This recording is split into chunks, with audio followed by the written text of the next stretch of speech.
ইসরাইল এলাকাটারে হাতে তুলে নে, আকাশের উপরে তুলে পুরো এলাকা সহ মানুষ সহ জমিনের মধ্যে গেড়ে দে।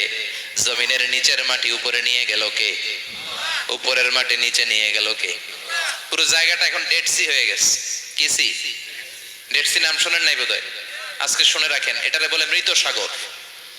এটা গজবের জায়গা, ওখানে মানুষও ডুবে না। লবণের ডেনসিটি, সল্টের ডেনসিটি এত হাই, এই পানির মধ্যে এত গজব, এর মধ্যে কোনো মাছ জন্মায় না, চিংড়ি জন্মায় না, কাঁকড়া জন্মায় না, ব্যাং হয় না, শ্যাওলা হয় না, কিচ্ছু বাঁচে না। এটা গজবের জায়গা, চিল্লায় বলেন ঠিক কিনা? যে আল্লাহ জর্ডানের এলাকাটারে ধ্বংস করে দিল, ওই আল্লাহ আজও আসরা নাই।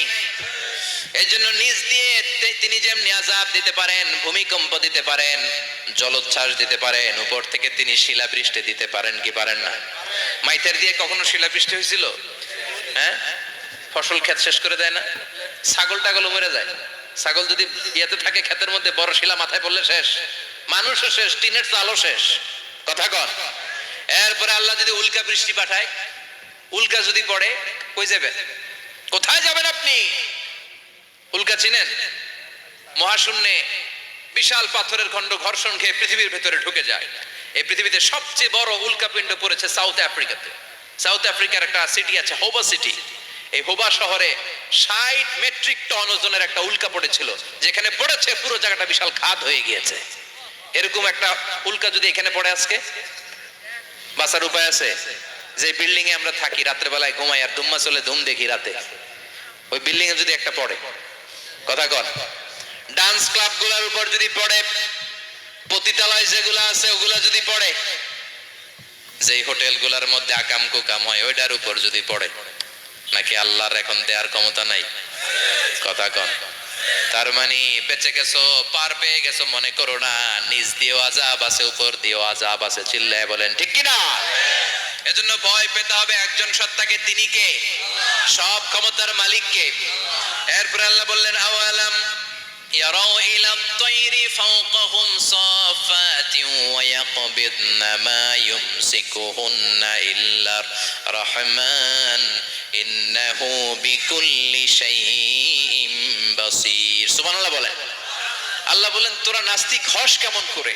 মানুষ নাস্তিক হয় কেমন করে? মানুষ কি মুক্ত বিহঙ্গের দিকে নজর করে তাকায় না? আকাশে মুক্ত বিহঙ্গ নাই? বিহঙ্গ বুঝছেন তো? পাখি। পাখির কথা কোরআনে বললো কে? সুবহানাল্লাহ কইবেন না? ওয়া আরসালা আলাইহিম তায়রান আবাবিল। আবার কাবা ভাঙতে এলে পাঠাও আবাবিল। দাও খোদা দাও আমায় আবার উমর দরজ দিল। দাও খোদা দাও আমায় আবার উমর দরজ দিল। সুবহানাল্লাহ পড়ে। এই যে আল্লাহ বললেন ওয়া আরসালা আলাইহিম, তারপর তায়রান আবাবিল, তায়ের মানে পাখি, তায়ের মানে কি? আবার জান্নাতে যারা যাবে তাদেরকে পাখির ভুনা গোশত খাওয়াবে কে? জান্নাতে যাওয়ার সাথে সাথে প্রথমে আল্লাহ আপনাদেরকে মেহমানদারি করবে মাছের কলিজা দিয়ে। খাইবেন? মাছের কলিজার কথা শুনে জিহ্বে পানি আসছে নাকি? আউয়ালু তুআমিন ইয়াকুলুহু আহলুল জান্নাতি ফাজিয়াদাতু কাবিদিল হুত। প্রথমে মাছের কলিজা, এরপরে পাখির ভুনা গোশত। তার মানে পাখির কথা কোরআনে আছে না নাই?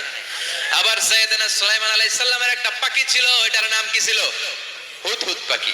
মাথার উপর দিয়ে চলতো, আর ওইটার চোখে জুমিং পাওয়ার আল্লাহ এত বেশি দিয়েছিল, এটা জমিনে নজর করলে বুঝতে পারতো কয় হাজার ফিট নিচে পানি আছে, পানিটা মিষ্টি না লবণাক্ত না কেমন, দেখে দেখে মুহূর্তের মধ্যে সাইয়েদনা সুলাইমানের কাছে সব তথ্য সরবরাহ করে দিত। কোন সুবহানাল্লাহ।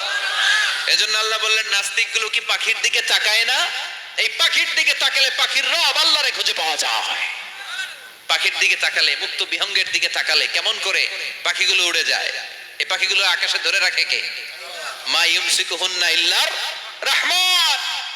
এই রহমান ছাড়া কেউ পাখিগুলোর শূন্যে ধরে রাখতে পারে না। কত শত আয়াতে যে আল্লাহ পাখির কথা বলেছেন হিসাব নাই। কত ধরনের পাখি যে আল্লাহ বানিয়েছেন কোনো হিসাব নাই। আপনারা ঘরে জিওগ্রাফিক্যাল চ্যানেলগুলো দেখেন? হ্যাঁ, না জি বাংলা দেখেন? স্টার জলসা, কিরণমালা, কি দেখেন? জিওগ্রাফিক্যাল চ্যানেল দেখবেন। ওখানে দেখবেন একটা পাখি আল্লাহ তৈরি করেছে, পৃথিবীর সবচেয়ে ছোট পাখি, নাম হলো হামিং বার্ড। কি নাম? The smallest bird ever in the world, সবচেয়ে ছোট, এটা প্রাপ্তবয়স্কের 3 থেকে 5 ইঞ্চি লম্বা হয়। এটা